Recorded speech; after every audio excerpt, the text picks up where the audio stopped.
Guys, I don't even know what to say at this point.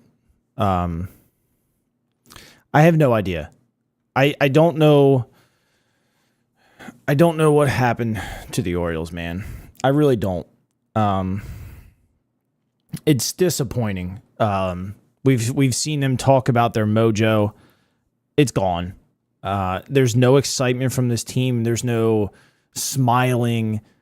God, there's no nothing from this team right now. It's frustrating. It's frustrating. It's frustrating to watch the guys swing the bat. They're most of them are non-competitive at bats. Earlier in the year, we saw these guys be very aggressive in the counts, and they got themselves in some trouble, with runners in scoring position being a little too early. Now we're seeing them in the second half draw more walks and have much less competitive at bats, though. So I feel like they can't find their balance. We would like them to be aggressive early in the account, right? Because they drive the ball. They're very good at it. They're good, aggressive hitters. We would also like to see some more counts worked. If you got a good starting pitcher out there, we want him to work the count. I feel like them trying to find a balance right now, oh God, it's just out the window. Like, they can't find what they need. And it's getting beyond frustrating. I mean, especially as fans. I mean, fans want to see us win every game. I get it, right? It's just they look lost sometimes.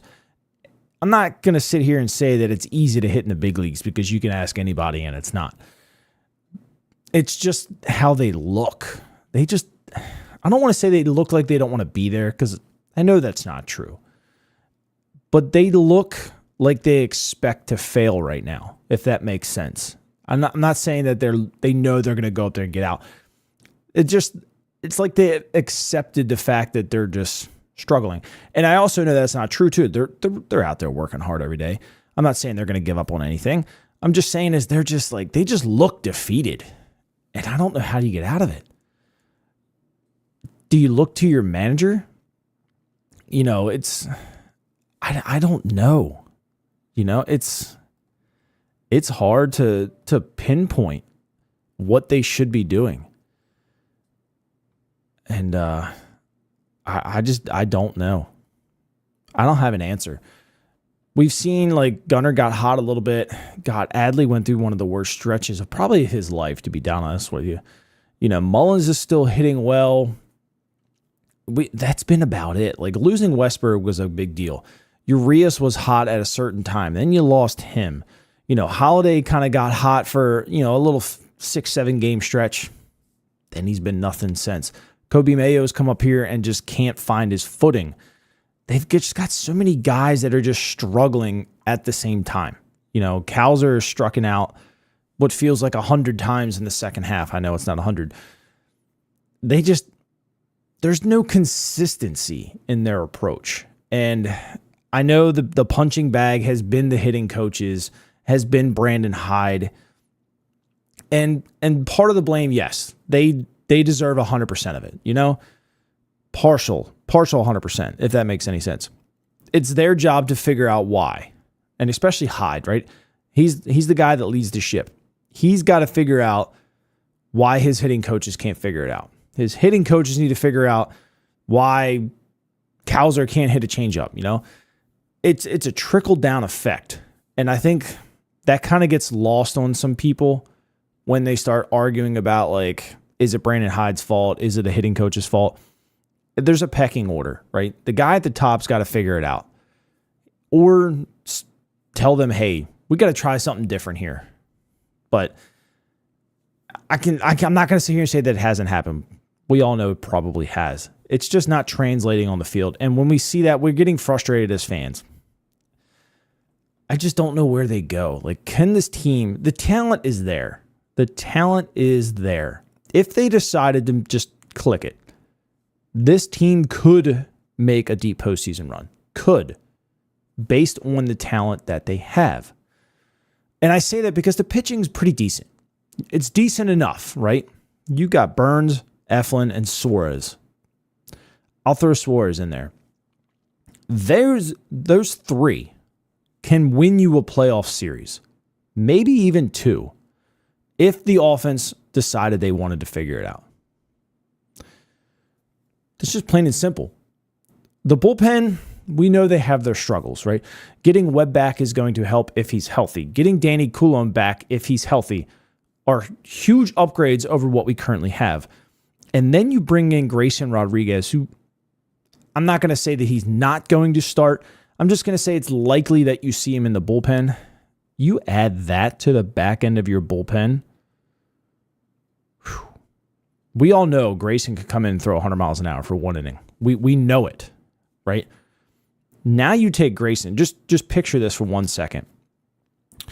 Why did we like Felix Bautista? Well, he threw hard, his ball had movement, and he controlled it pretty well. What would you get out of Grayson Rodriguez in the closer role? A guy who throws hard, a guy who has multiple pitches, a guy who can locate, and a guy who has movement on the ball. That's kind of the perfect storm. I doubt we see it, but either way, you're still going to get a guy who's going to give you quality innings out of the bullpen. A la might not be 4, 5, 6 innings like we would like, but if he gives you 2 or 3 solid innings to get to Cano, why not?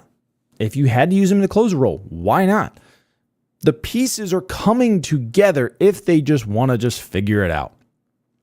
That's all it's going to be right there.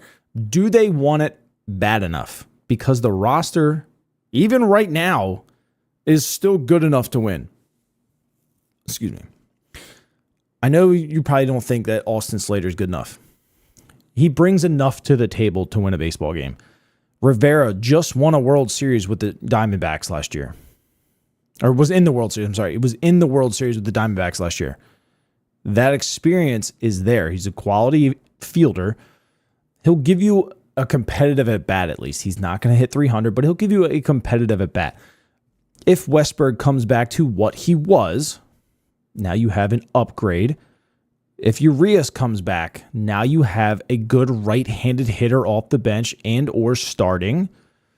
And now you have Jackson Holliday off the bench to run. Holliday's very fast. Almost as fast as Mateo. Not as fast, but almost as fast. He gives you an option off the bench.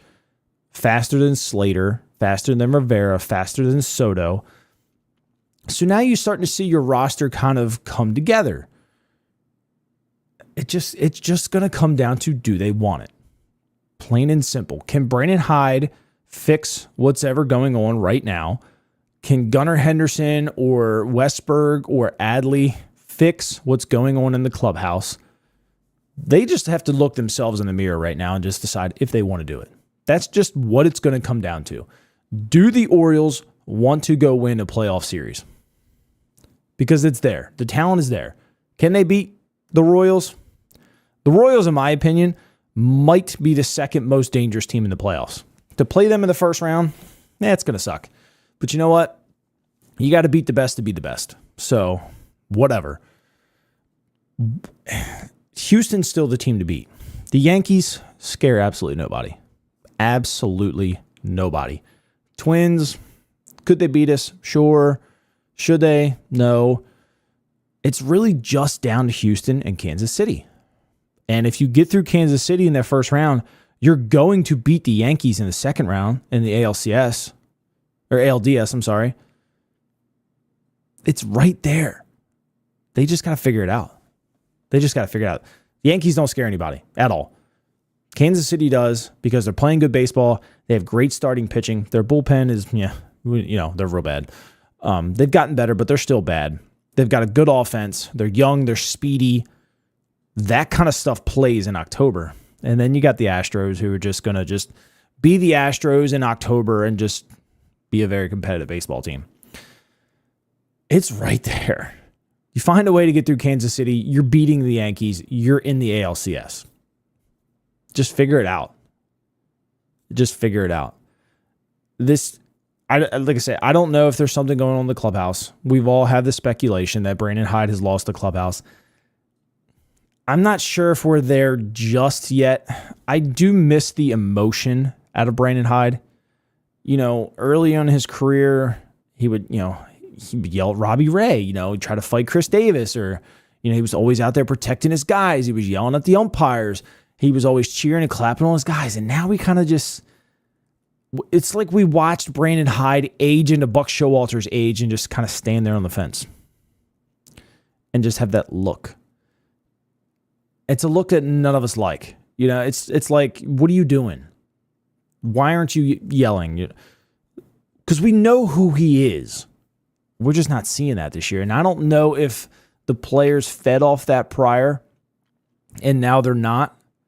I just don't know what to take of it. I just hope they figure it out, because the team is good enough, especially if some of these guys come back and they can kind of come back and get, you know, with the ground running. If Kerstad comes back and hitting the ball well, like, it's right there.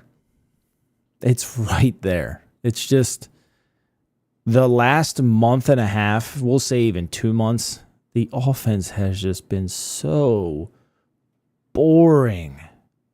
Boring. I hate to even use that term. Just boring. Just non-competitive at bats. Getting down 0-1, 0-2 so quickly. You know, we've watched guys strike out on balls down the middle. I forget who it was tonight. It was a changeup up in the zone, and they just watched it. Like, I get it if you're looking for something else. You're not going to react to a changeup, but it's a guessing league now. It's just what people have moved to. That's why the averages have dropped. They all guess. They want to hit the home run. They want to drive the ball to the gap. I get it, but I'm sorry. If you watch a changeup belt high down the middle for strike 3, that's a problem. That's a problem. I can understand. I think Gunnar did it. 97 down and away painted. Beautiful pitch. I'm going to tip my cap to you because I was likely looking for a slider. And you know what? You just painted 97. That's a different story. It's the belt high shit that they're looking at right down the middle. At that point, you just got to throw the bat out there and just fight it off, because I understand you're looking for something else, but you cannot strike out on the ball right down the middle. You just can't. And it goes back to what I said. The offense, watching that, has been boring. So I don't know what to take of it. You know, we keep hearing like the players praising their hitting coaches. Mike Elias today was just, my opinion, he was a little overly, I don't even want to say this wrong. Maybe overly optimistic. Like, he was really excited talking about playoffs and this team could go on a deep run. Mike, you said it yourself, the mojo's not there. Don't talk that up like that. Like, just come out and say it. Like, it's not here right now. We got a lot of work to do. We've got some stuff to fix internally, but we have the team to get it done. That's all he had to say. You know, I thought he was a little overly optimistic. Not that I don't mind to hear that. We just haven't heard anything remotely close from that from any of the players, the coaches, anything.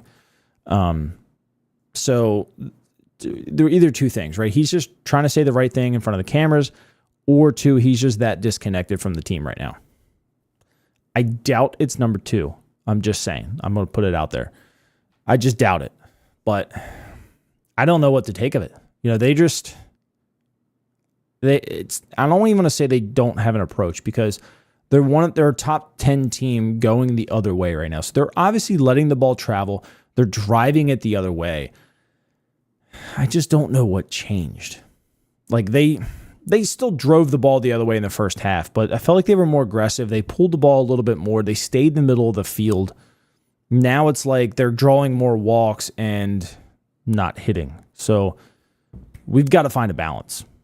Whether they dive, and I don't care if they have to work for 72 hours straight, go through video every single person, find that damn pitch that they're missing, a la Kowser's changeup down and away, find it, fix it, and then find their balance. I don't care you have these analytical people, right? Dive in and tell them, okay, you are successful when you're early in the count, or you are successful if you take the first pitch. They've got to find the balance. And I don't care if it takes 25 people to do it. You've got 2 weeks left. I'm pretty sure people can work for 2 weeks. Like, find it. Find the splits on your players and go from there. Don't treat everybody the same. Don't have a hitters only meeting and say, everybody work counts or everybody be aggressive early. Like, at this point in the season, you've got to have a profile on your guys and say, okay, Cowser, on a first pitch fastball, you're hitting 527 this year. It's crazy. On cutters, you're hitting 424. Like, look for those on the first 2 pitches of your accounts and then sit on the changeup. Make them throw you something else. Foul it all off until you get a changeup, until they adjust again. Go with Gunnar. Okay, Gunnar, you've hit, 20-some home runs on the first pitch in the bat. Look for a fastball first pitch. Adley, you're popping up a lot of first pitches. Maybe let's take the first pitch of an at-bat, or let's look for a ball on the outer half that we can slap the other way. Those are the kind of individual things that need to start happening right now. I still feel like as a team, they're kind of going over everything together. That's not how it works in baseball, especially in September and October. So I could be completely wrong. They could already be doing these things. I'm just, as an observation from me, this is what I would see. So it's like, and Ravori says here in the comments section, Tager's home runs, and a lot of his home runs are solos. Like, not taking anything away from him, but just guys just aren't getting on in front of him. So we're not scoring enough runs. Like, the home run totals have dropped. The fly ball rates are still up. That's what I don't get. We're popping the ball up a lot. It's like, what changed between June to now from us hitting, what was it? We set the franchise record in home runs in a month to now popping up over almost 50% of the balls. Something changed. I don't know what, but let's find a way to get it back because it's ugly. Flat out, it is ugly. I don't know, but I just wanted to kind of get on here and rant a little bit. Is it me or is both the Baltimore teams doing bad right now? It's not you. It's not you, King. It just is what it is, man. It's the Ravens. I don't even want to talk about that. I'll get all fired up and sweaty.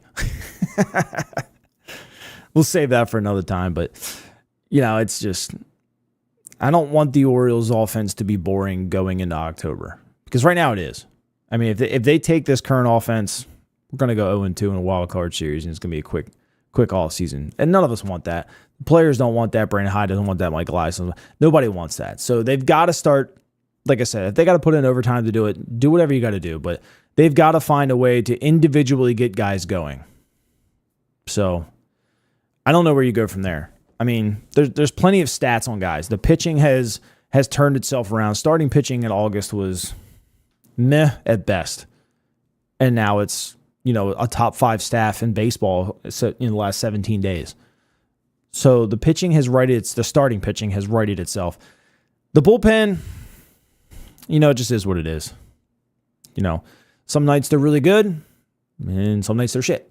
It just is what it is. The reinforcements will help as long as they're healthy. We know what kind of pitcher Danny Klum is. We know what Webb is capable of. We kind of get some guys back into their normal spots in the bullpen where they should be. Getting Cano to stay in that 7th inning or the 8th inning, whatever they want to use. If they want to stay with Dominguez in the 9th, we can do that.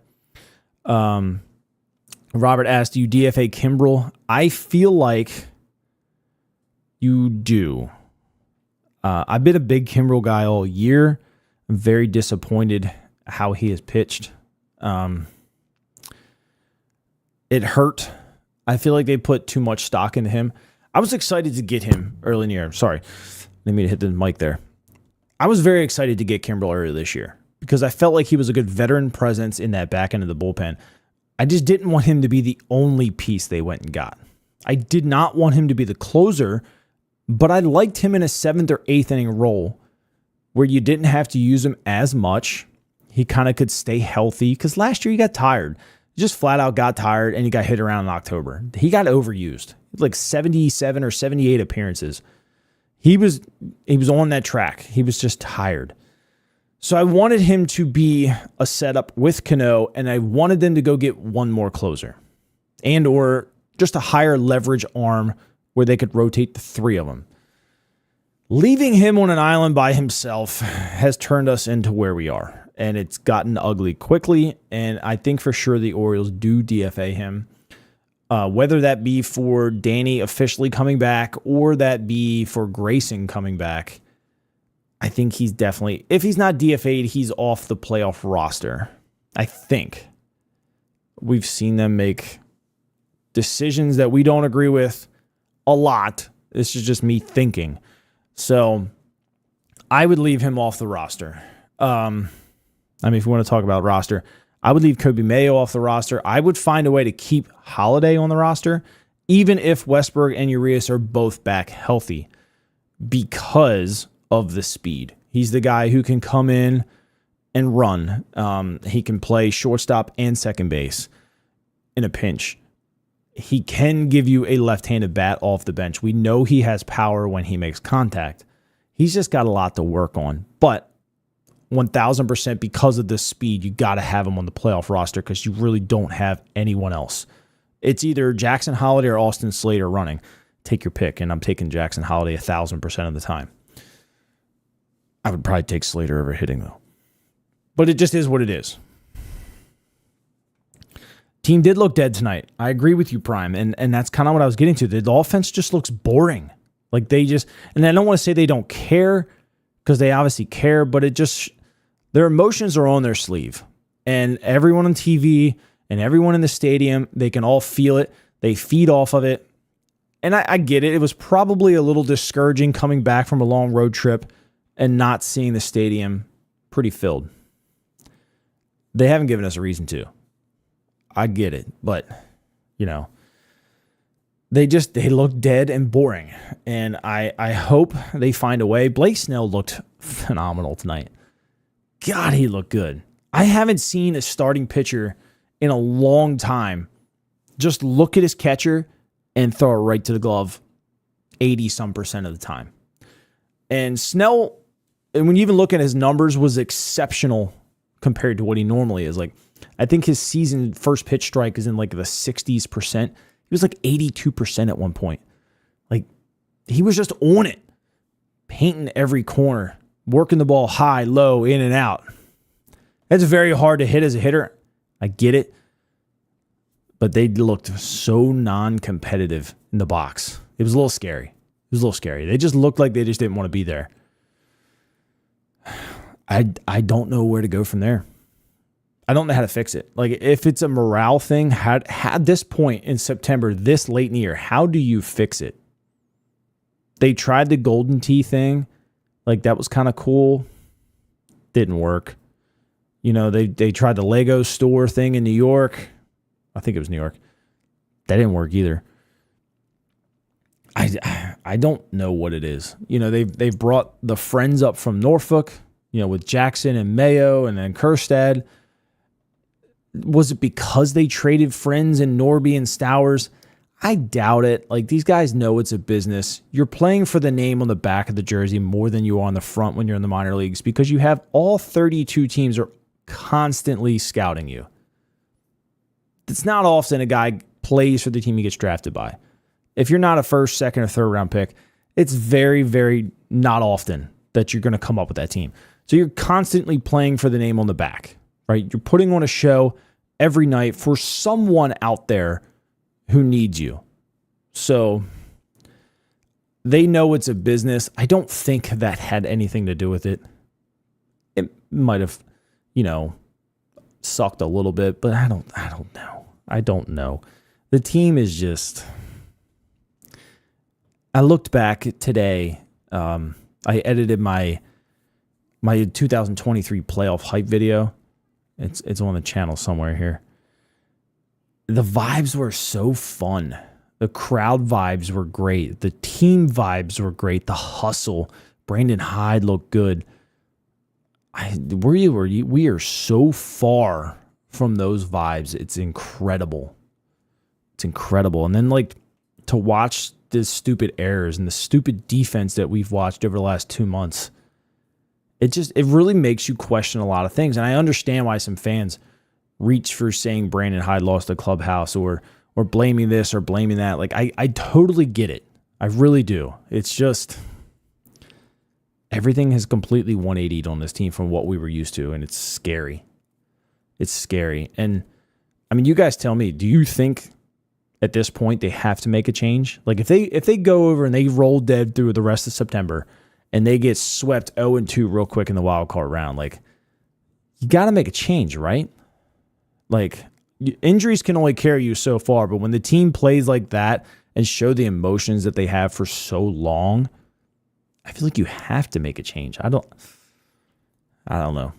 I don't want to be the guy that kind of starts that movement. Like I said before, I like Brandon Hyde. Questionable bullpen decisions, but I feel like everything else is fine. But at that point, I think you have to look elsewhere. If the team just literally crawls across the finish line and then just struggles, you got to start looking elsewhere. But that's another conversation for another day. I'm going to hop off. I'm probably just as defeated as the rest of you watching that game tonight. I mean, hats off to Snell. That was very impressive as a fan of baseball to watch. But the O's were just discouraging across the board. So I will catch you guys later, and thanks for tuning in.